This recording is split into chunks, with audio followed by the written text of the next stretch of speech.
livre blanc, c'est de repositionner dans l'économie nationale la filière céréalière. On s'est aperçu que finalement, quelles que soient les régions d'où on était ou nos productions plus spécifiques, même si on est tous céréaliers, sur les grandes lignes, on se retrouvait tous quand même sur l'approche. Moi, le thème le plus cher, c'est le défi de la production, de pouvoir continuer à produire, à répondre aux besoins, tout en répondant aux enjeux notamment environnementaux. Et puis d'avoir quelques éléments pour expliquer la complexité de notre métier. Les années 1900, nous étions un petit peu moins de 2 milliards. Nous sommes actuellement un peu moins de 7 milliards. Et l'agriculture a répondu à ses besoins alimentaires. Et il n'y a pas de raison que nous ne soyons pas là demain pour répondre à l'augmentation de la population qu'on nous promet vers 9 milliards dans les années 2050.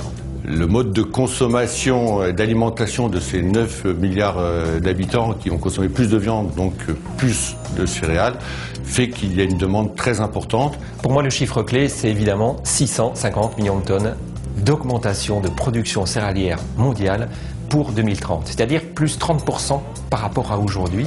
Un chiffre qui m'a marqué, c'est l'augmentation de la population en Égypte, avec une augmentation d'1 million d'habitants par an, et à 200 kilos de blé par habitant, ça fait une demande supplémentaire de 200 000 tonnes de blé.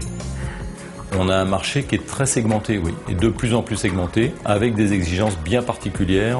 50% de nos céréales partent à l'exportation, et ces marchés export ont des cahiers des charges divers et variés.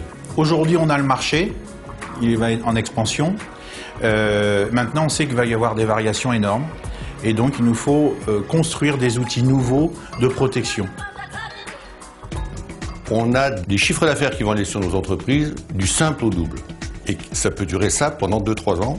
Donc il est évident qu'il va nous falloir des outils assurantiels de gestion des risques. C'est très important aussi de limiter les distorsions de concurrence entre pays européens, que ce soit au niveau social, avec le SMIC et l'Allemagne, mais aussi que ce soit au niveau environnemental. Nos investissements sont lourds et longs à amortir. Nous avons une rentabilité qui n'est pas énorme.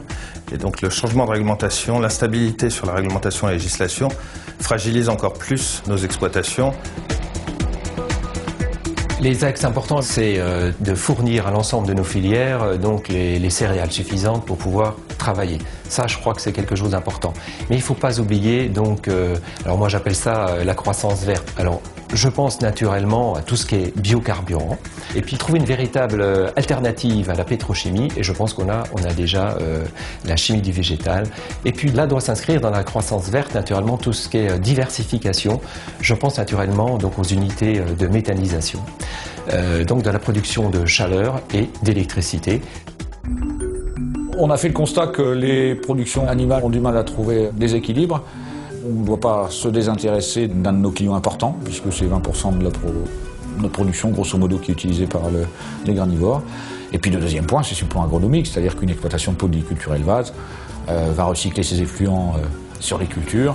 En tout état de cause, moi je crois beaucoup à ces synergies entre le monde de l'élevage et de la culture. Au travers de ce groupe, on a vraiment constaté que l'avenir, c'était d'être plus technique, plus pointu, améliorer nos recherches, améliorer notre technicité et la manière de produire. Et c'est de cette manière-là où on va faire mieux en termes environnementaux. Aujourd'hui, le groupe Céréalier de France est très en attente par rapport à la modernisation et à l'innovation. Et moi, c'était ma clé d'entrée dans le groupe de travail, c'était sur la modulation intraparcellaire. J'ai allié la performance au niveau de la production, tout en satisfaisant à l'exigence du travailler mieux, du produire mieux. Tous les outils qu'on peut avoir aujourd'hui en termes d'aide par les satellites, aujourd'hui avec les drones au-dessus de nos cultures, tout ça c'est en train de se mettre en place. Non seulement c'est important économiquement pour nous, c'est important pour la qualité des aliments qu'on va avoir derrière, et puis extrêmement important pour l'environnement derrière. La problématique de l'eau et de l'environnement au sens large est devenue une question de société avec tous les risques dans ces cas-là. À nous de convaincre les politiques que nos solutions sont les bonnes et que ce n'est pas la décroissance qui doit être la solution. L'autre thème, c'est comment faire partager au grand public ce que l'on fait. On travaille mieux qu'avant, on travaille moins bien que demain, mais on est toujours dans le progrès. Il faut aussi avoir de l'ambition pour avoir encore une meilleure formation en 2030, alors par rapport à l'agronomie, par rapport à la connaissance des marchés, par rapport au management, parce qu'il y aura forcément des entreprises plus grandes. Donc c'est toute cette image-là qu'on veut mettre en avant.